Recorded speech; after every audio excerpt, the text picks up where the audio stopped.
Origami light ভাস তৈরি করবো আমরা আজকে। জিনিসটা হচ্ছে কাগজকে বিভিন্ন উপায়ে ভাঁজ করে কেটে সেটা দিয়ে বিভিন্ন আর্ট তৈরি করা, সেটা অরিগ্যামির ভেতরে পড়ে। এটা চীনে প্রথম এই ধরনের কাজকর্ম হতো। পরবর্তীকালে জাপান যখন তারা চীনের কাছ থেকে কাগজপত্র আমদানি করতো এবং তার সাথে সাথে এই শিল্পটাও চীন থেকে জাপানে ট্রান্সফার হয় এবং এর উন্নতিটা জাপান থেকে যেটা ঝালরের মতো আমরা কাজ করতে পারবো কিংবা সেটাকে টেবিল ল্যাম্প হিসেবেও কাজ করা যেতে পারে। একটা বেলুন লাগবে যেটা এর বেস, তারপরে মেন যেটা কাগজ লাগবে, কিন্তু এই কাগজটা নর্মাল কাগজ নয়, প্রিন্টিং এর কাগজ নয়, এটা টিস্যু পেপারের মতো পাতলা কাগজ। টিস্যু পেপারের কাগজ দিয়ে অরিগ্যামি হয়, কারণ হচ্ছে যখন এর মধ্যে লাইট পাস করবে এটা সেমি ট্রান্সপারেন্ট টাইপের এফেক্ট দেবে। এবার দিয়ে কিছু অ্যাডিসিভ আছে, একটু জল আছে, ওটাকে কাট করে একটু দেখাও। হ্যাঁ, একটু জল আছে এই অ্যাডিসিভ গুলোর জন্য, কারণ অ্যাডিসিভটাকে পাতলা করে গুলতে হবে।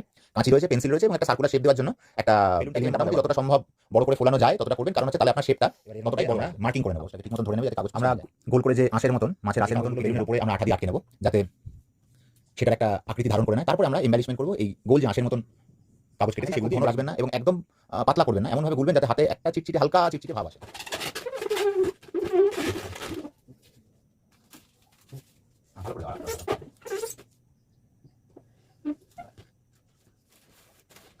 ভালো করে লাগাতে হবে বন্ধু, যাতে যত ভালো করে লাগাবে একটা কাগজের সাথে আরেকটা কাগজের যত সুন্দরভাবে বন্ডিং তৈরি হবে এর শেপ তত ভালো থাকবে।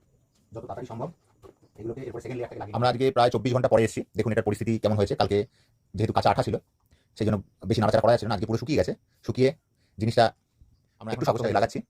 দেখুন কিভাবে যে আঁশের মতন কাগজটা দেখুন মাছের যেরকমভাবে থাকে সেরকমভাবে এটা সাজানো হচ্ছে। আমরা এটা উল্টো করে কাজ করছি, কারণ যেদিকটা আপনি প্রথম কাজ করছেন শুরু করছেন কাজটা, সেটা হচ্ছে নিচের দিকে চলে যাবে ফাইনাল কাজ হয়ে যাওয়ার পরে, আর যে জায়গাটা শেষ হবে সেটা উপরের দিকে চলে আসবে। কারণ হচ্ছে আমরা দেখেছেন একটা মাছের আর একটা মাছের আঁশের উপরে কিছুটা অংশ ঢাকা থাকে, সেই হিসেবে মাছের আঁশের মতন করে সাজানো। দেখুন এই টেক্সচারটা কিরকম লাগছে দেখতে, মাছের আঁশের মতন লাগছে বন্ধু। হ্যাং করে কাজটাকে আস্তে করে চালিয়ে দিলেন বন্ধুরা। আমরা স্ট্যান্ডের মধ্যে কিভাবে ইলেকট্রিক লাইট ফিটিংসটা করেছি, এই হচ্ছে মেন কানেকশন যেটা বাইরের ইলেকট্রিক বক্সের সাথে যুক্ত থাকবে, আর এটা হচ্ছে স্ট্যান্ডের মধ্যে থাকবে এবং উপরের দিক করে যাতে ভেতরের দিকে ফ্লাওয়ার ভাসে লাইট বেসের মধ্যে চলছে। বন্ধুরা আপনারা প্রত্যেকেই প্র্যাকটিস করবেন আপনার